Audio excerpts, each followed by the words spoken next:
Ana, un milagro de resurrección con el hijo de la viuda de Naín, y un milagro de sanidad, la mujer con el flujo de sangre.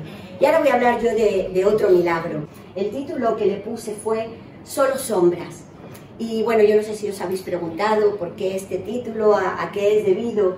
Y el texto que he escogido de los muchos que vamos a leer es el que se encuentra en Miqueas 7:7, lo ha leído antes Paulina.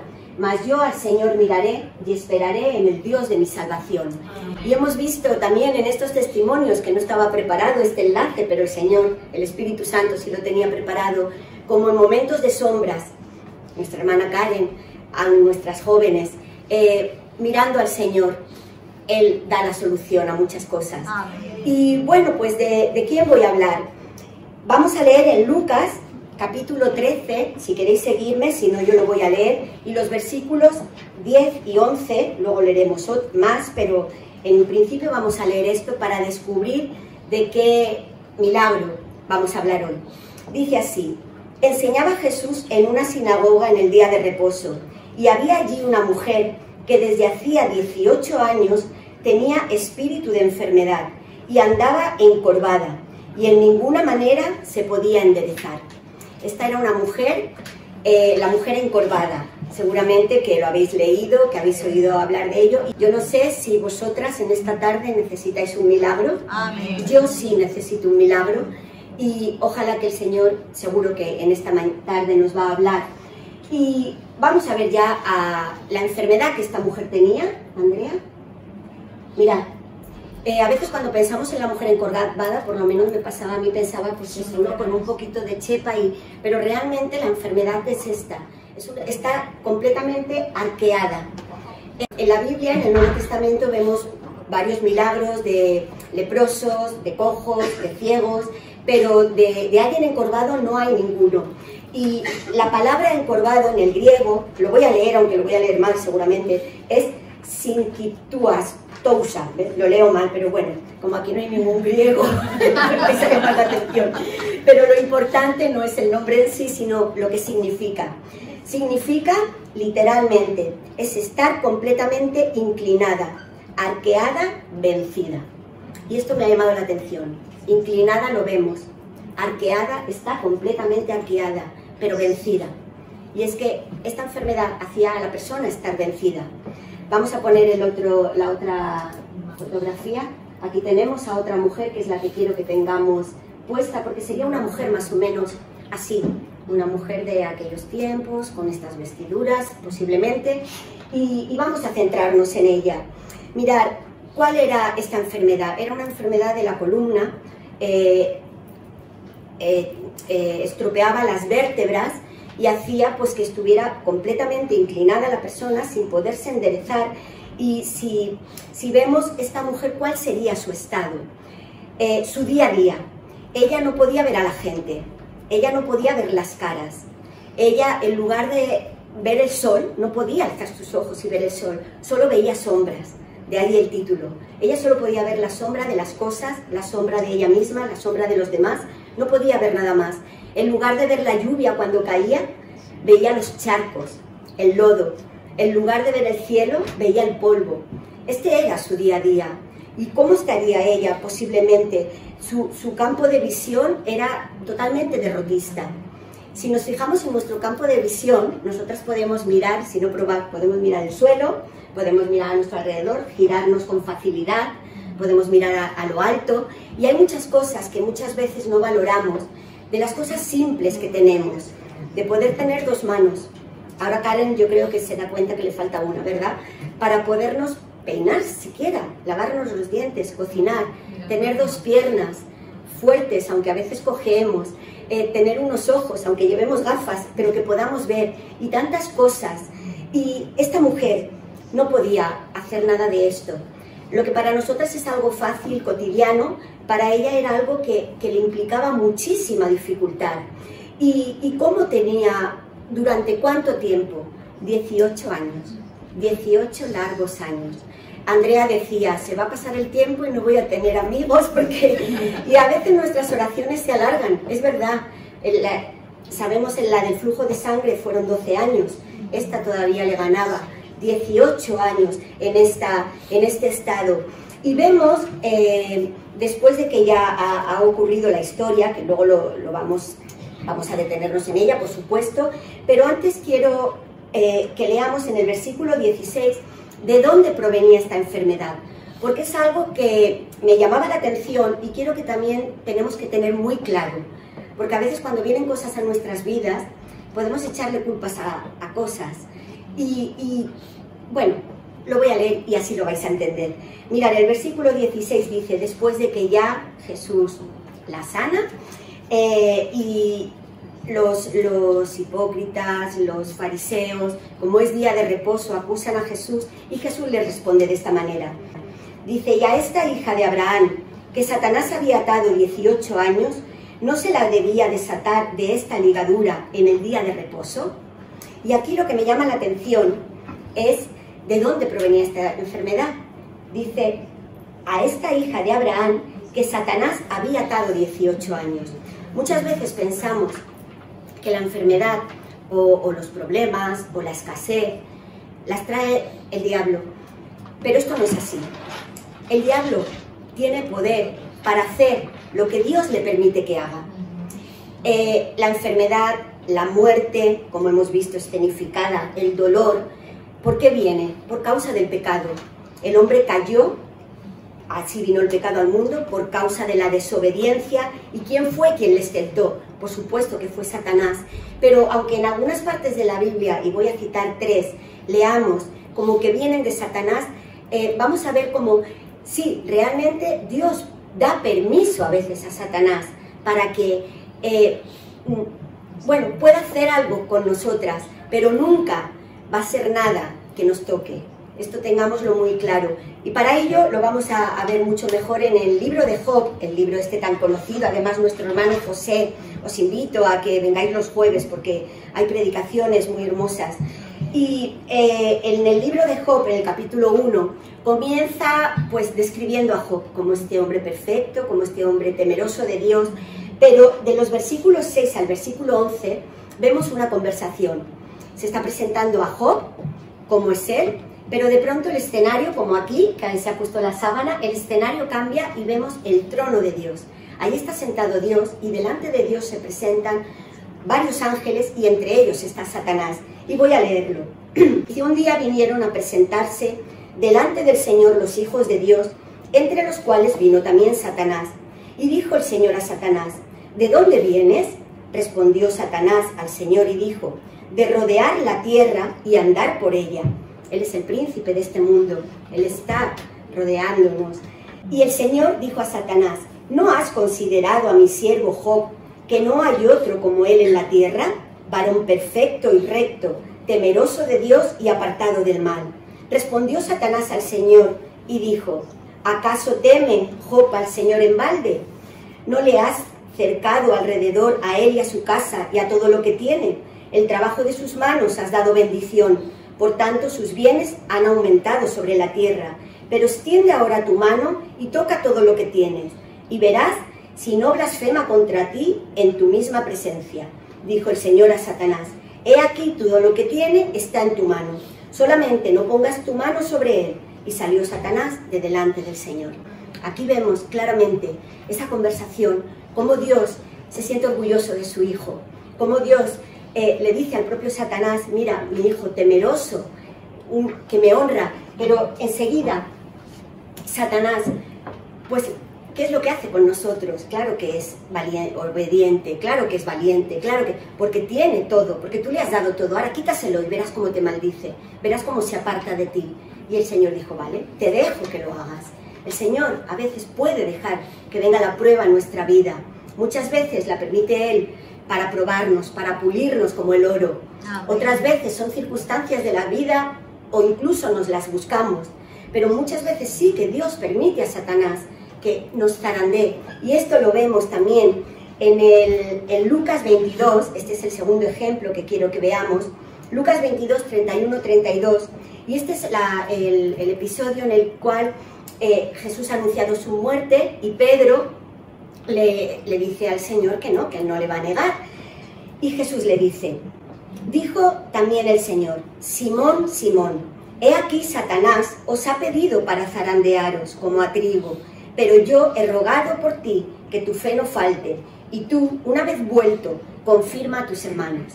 Fijaros, dice, el diablo ha pedido para zarandearos como a trigo, y yo he rogado al Padre, no dice, y yo le he dicho que no lo haga, no, ni yo he rogado al Padre que no lo haga, no, yo he rogado al Padre que vuestra fe no falte. Concretamente dice que tu fe no falte, porque es Él el que iba a hacer zarandearlo. Y Jesús, como Dios que era, y conociendo en su omnisciencia lo que iba a pasar, dice así, dice, pero yo he rogado por ti que tu fe no falte. Y tú, una vez vuelto, o sea, el Señor sabía, tú me vas a negar. Cuando me hayas negado y cuando te hayas sentido angustiado por haberlo hecho y cuando te hayas arrepentido y vuelvas en sí, entonces confirma a tus hermanos. Todo está dentro de los planes de Dios. Entonces no le demos a Satanás más poder del que él se merece, porque así es. Y vamos a volver a la mujer encorvada. Y aquí vemos su vida cotidiana. Y como os he dicho antes, esto nos hace ver y valorar las cosas que Dios nos ha dado. Las cosas físicas, las cosas materiales también. Dios nos ha dado una casa, un techo, más bonito, menos bonito, pero tenemos un techo, tenemos ropa, comida, una familia, tenemos un lugar donde congregarnos.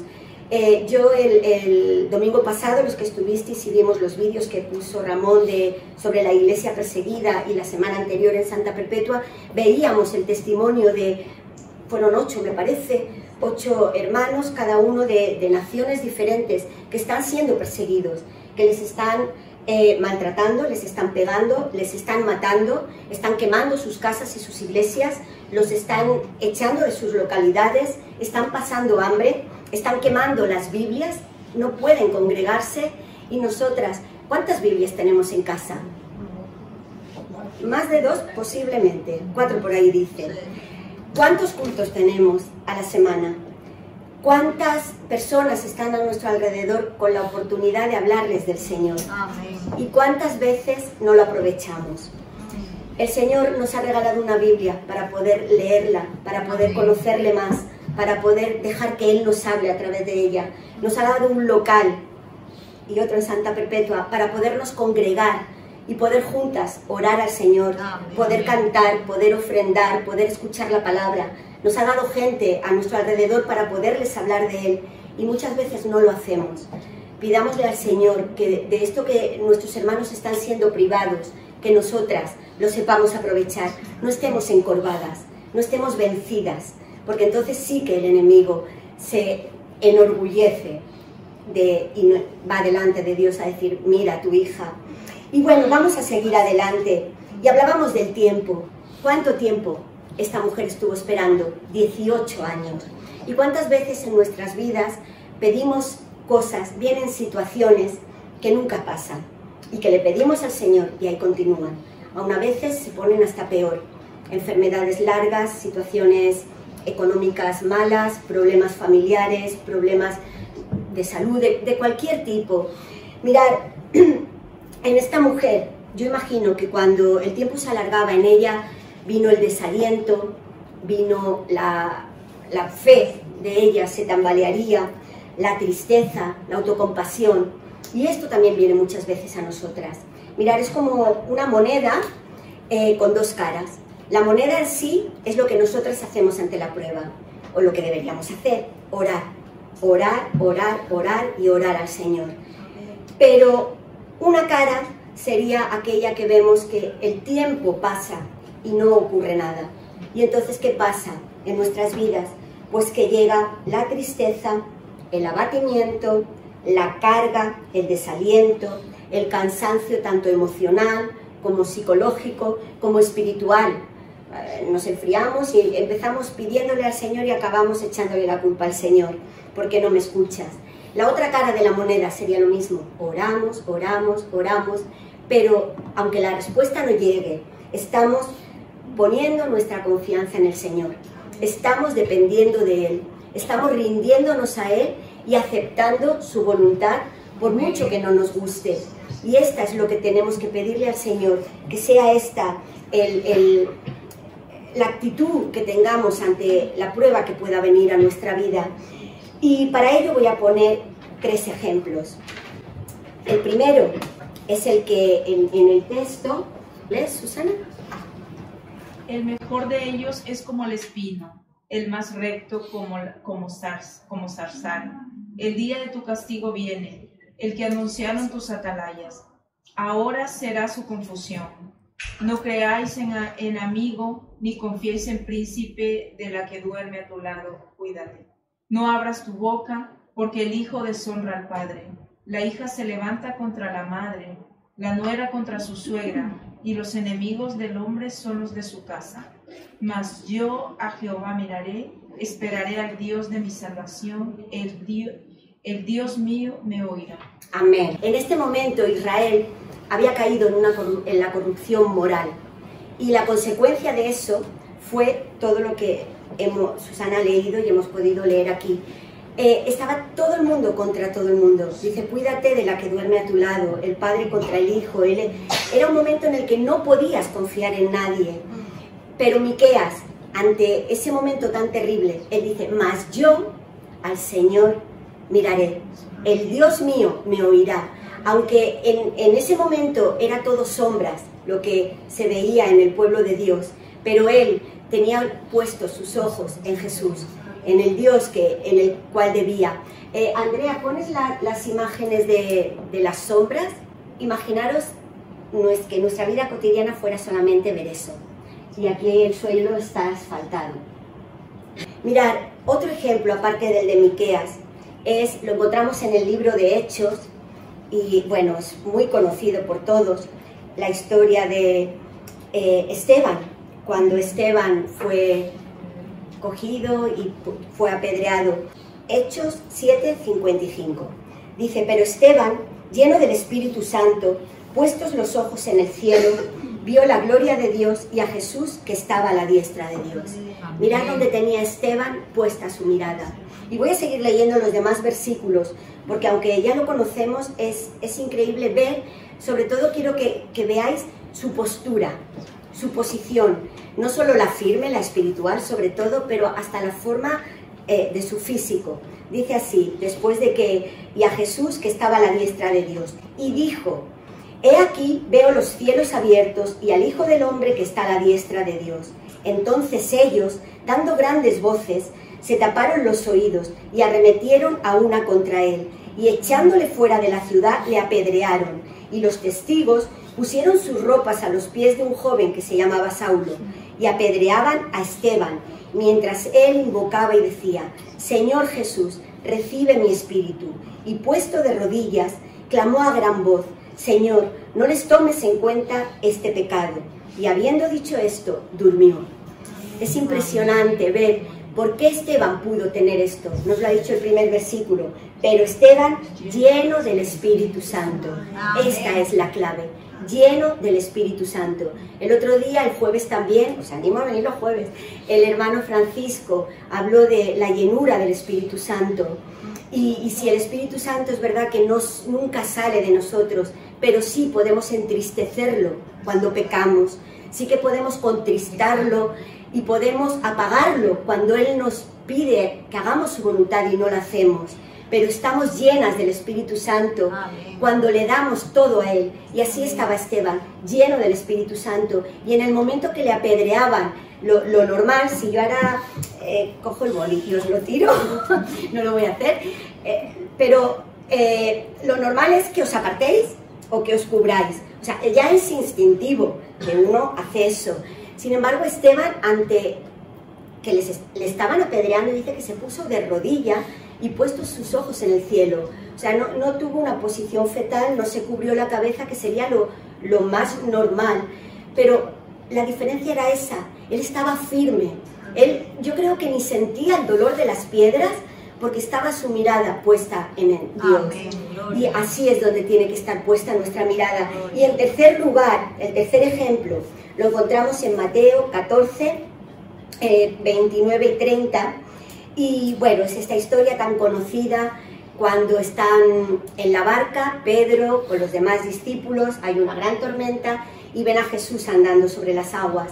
Todos estaban atemorizados por la tempestad y luego atemorizados porque creían ver un fantasma. Cuando Jesús se acerca a ellos y les dice que es Él, vemos aquí a Pedro con un paso de fe. Pedro era impetuoso, pero Pedro era un hombre de fe, aunque a lo mejor corría mucho y luego tenía que recular. Pero aquí vemos que con ese paso de fe y con su mirada puesta en el Señor, saltó de la barca y caminó. Y el agua no estaba quieta, el agua estaba brava y habían, imaginaros, grandes olas, el fuerte viento, pero él llegó a caminar, se obró el milagro. ¿Por qué? Porque tenía sus ojos puestos en Jesús. Sin embargo, en la circunstancia esa, en algún momento apartó su mirada y vio lo que le rodeaba y entonces comenzó a hundirse. Voy a leerlo, dice: y descendiendo Pedro de la barca, andaba sobre las aguas para ir a Jesús. Aquí vemos que cuando tus ojos están puestos en Jesús hay un milagro. Dice: pero al ver el fuerte viento, comenzó a hundirse y dio voces diciendo: Señor, sálvame. Y esto quiero también que sea de ánimo y de estímulo. En primer lugar, para que nuestra mirada esté puesta en el Señor. Pero en segundo lugar, no es malo caer, no es malo tropezar. A veces podemos hundirnos y apartar la mirada, pero lo bueno es lo que hizo Pedro: clamar al Señor, saber de dónde viene tu socorro. Amén. Como humanos, muchas veces las circunstancias nos pueden vencer y podemos estar hundiéndonos. Nos puede faltar esa fe que deberíamos tener, pero si sabemos a quién llamar, ¿qué hizo Jesús? Le cogió de su mano y no permitió que se hundiera. Y eso es lo que el Señor hace con cada una de nosotras. Y esto es algo que, bueno, nos tiene que servir de estímulo para seguir adelante. Seguimos adelante y vemos cómo, después de que se nos muestra la mujer encorvada con esta enfermedad que no se podía enderezar, el versículo 12 nos dice: cuando Jesús la vio, la llamó y le dijo: mujer, eres libre de tu enfermedad. Y puso las manos sobre ella y ella se enderezó luego y glorificaba a Dios. Vemos como esta mujer estaba así, no la oímos decir nada, no la oímos clamar al Señor, no la oímos, pero el Señor nos ve. El Señor ve cuál es tu dolor. El Señor ve qué situación estás pasando en este momento. El Señor lo sabe. Puede que la que esté a tu lado no lo sepa. Puede que a veces ni tú siquiera sepas lo que te está pasando, pero el Señor lo sabe, porque el Señor te ve. Esta mujer era incapaz de ver a Jesús. Como mucho vería sus pies, porque igual habría oído que estaba por ahí Jesús, vería su sombra, pero ella no podía ver su cara. Pero Jesús sí que la vio a ella. Y en el Salmo 33, 18 dice: he aquí los ojos del Señor están sobre los que le temen, sobre los que esperan en Él, en su misericordia. Y el Salmo 34, 15 dice: los ojos del Señor están sobre los justos y atentos sus oídos al clamor de ellos. Así que si clamas al Señor por una situación, sea la que sea, ten la seguridad que el Señor te ve. Y en segundo lugar, la llamó. Dice: cuando Jesús la vio, la llamó. Él llamó su atención. No la vio y pasó de largo. A él le dolió su dolor. Él fue compasivo a su necesidad. Y vemos como el Señor la llama porque quiere que haya un acercamiento entre Él y ella. Y tal vez el Señor, pues en esta tarde, te está llamando. Muchas veces pasamos circunstancias y nos abruman tanto que no le oímos. Nos abruman tanto que el Señor nos llama. No sé si os ha pasado alguna vez que alguien os llama y no lo oís porque estáis... Pero si Él te está llamando, párate y respóndele. Porque después de llamarte te va a hablar. Y es lo que hizo Jesús con esta mujer. Dice, la llamó y le dijo: mujer, eres libre de tu enfermedad. Amén. Primero la vio, después la llamó y ahora le habla. Y le dice las palabras que esta mujer durante 18 años había querido escuchar. Y ahora las escucha de Jesús, que lo tiene frente a Él. Y vemos que el Señor está diciendo: ya no vas a estar arqueada, ya no vas a estar curvada, ya no vas a estar vencida. Hay solución. Tu problema tiene solución. Y el Señor nos dice en esta mañana: tu problema tiene solución. Aleluya. Y sea que se solucione como en el caso de esta mujer, o sea que como a Pablo el Señor le dijo, bástate mi gracia, si tus ojos están puestos en el Señor, viviremos vencidas. Vencidas para el Señor, no vencidas en derrota. Amén, gracias. Y por último, la tocó. Dice que él, bueno, la vio, la llama y le habla y le dice, eres sana, pero sin embargo también la toca. Y es que el Señor quiere esa cercanía con nosotras. Yo no sé si tú necesitas en el tiempo del COVID, y bueno, todavía lo tenemos, no nos podíamos tocar. Y es que el toque, el abrazo es tan necesario, y cuanto más el abrazo de nuestro Dios. El abrazo de nuestro Dios cuando estamos en una necesidad. Amén. Y la necesidad no es solamente pruebas, enfermedad, a veces puede ser una tentación en la que estamos cayendo y no somos capaces de salir de ella. Pero el Señor te toca en esta tarde y nos dice, me incluyo, yo te puedo sacar de esto. Nosotras muchas veces no podemos, decimos, Señor, yo quiero dejar esto, o yo quiero cambiar esto, pero no puedo, tú sabes que no puedo, pero Él puede, y Él nos toca. Y ahora vemos que cuando la toca, ha sido sanada. Y dice así, y puso las manos sobre ella, y ella se enderezó luego y glorificaba a Dios. Aquí vemos lo que ocurre, el milagro, después de que el Señor la toca.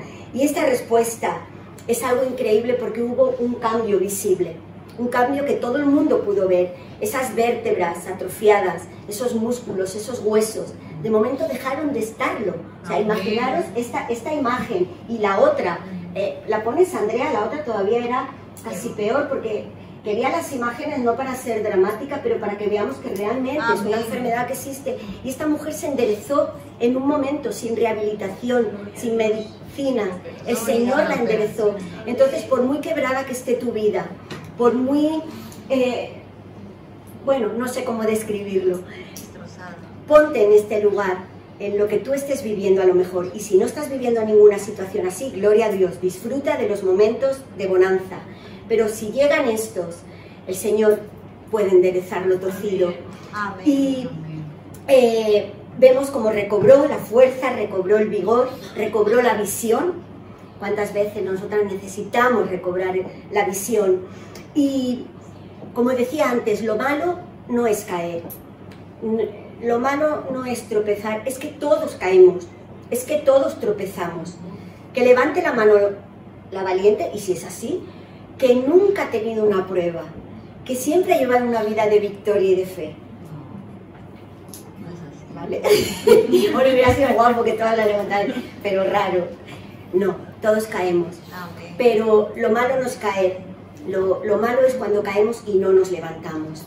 Podemos caer, pero tenemos que levantarnos. Y cuando nosotras no tenemos fuerzas, es el Señor el que nos levanta. Hay una ilustración de estas palabras de Pan Diario y todo esto, esta ya de hace muchos años, pero la tenía ahí guardada y es una ilustración que nos sirve para esto. Dice así, un joven creyente había obtenido permiso para anunciar el Evangelio a los detenidos en la sala de una prisión.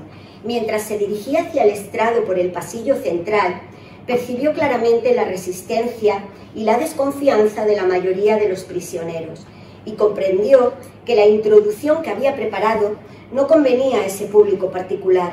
En tanto que subía los pocos escalones hacia el estrado y rogaba a Dios que le mostrara cómo empezar, tropezó y cayó. Hubo muchas risas. El predicador se levantó, tomó el micrófono y dijo, amigos, exactamente para esto he venido, para decirles que un hombre puede caer y levantarse. Esto es lo maravilloso de la gracia de Dios. No incluye a nadie, no excluye a nadie, ni siquiera al criminal más grande del mundo. Venid a mí luego, dice el Señor, y estemos a cuenta. Si vuestros pecados fuesen como la grana, como la nieve serán emblanquecidos. Si fuesen rojos como el carmesí, vendrán a ser como blanca lana. Y el Señor hizo este milagro de salvación en nosotras, y este milagro continúa, porque nuestra vida es un continuo milagro. Aleluya. Y ya hay un texto que me encanta, Es un salmo, el Salmo 20, el versículo 7 y 8, muy conocido por todos. Dice: estos confían en carros y aquellos en caballos, mas nosotros en el nombre del Señor tendremos memoria. Ellos flaquean y caen. Y no dice: mas nosotros no flaqueamos ni caemos. No, dice: mas nosotros nos levantamos y estamos en pie. Flaqueamos, sí. Nos caemos, sí, pero nos levantamos y permanecemos en pie como el Señor, porque Él es el que nos sujeta. Y vemos como la mujer glorificaba a Dios. Que cuando Dios obre un milagro en nosotras, tendría que ser cada culto que hubieran testimonios. Cada culto hay no sé cuántas peticiones, pero cada culto hay no sé cuántos testimonios. Hoy hemos tenido. Tendría que ser un diario, testimonios, porque el Señor se mueve en nuestras vidas cada día y estemos atentas a esos pequeños milagros que Él hace. Y ya para concluir, recordar estas 4 cosas que hizo Dios. Jesús, que es Dios, Él la vio, Él la llamó, Él le habló y Él la tocó. Y el Señor hoy nos está viendo, nos está llamando, nos está hablando y nos está tocando. Seamos receptivas a la voz y al toque del Señor. Y termino leyendo 3 versículos de un salmo, que es un salmo de David, pero que muy bien lo podía haber escrito esta mujer, de la cual no sabemos ni su nombre. No se nos dice nada de ella, pero sin embargo, mirar cuánto el Espíritu Santo nos puede enseñar a través de esto. Y lo voy a leer. Dice así: pacientemente esperé al Señor, y se inclinó a mí, y oyó mi clamor, y me hizo sacar del pozo de la desesperación, y del lodo cenagoso. Puso mis pies sobre peña, y enderezó mis pasos. Puso luego en mi boca cántico nuevo, alabanza a nuestro Dios. Verán esto muchos, y temerán, y confiarán en el Señor. Amén. Amén.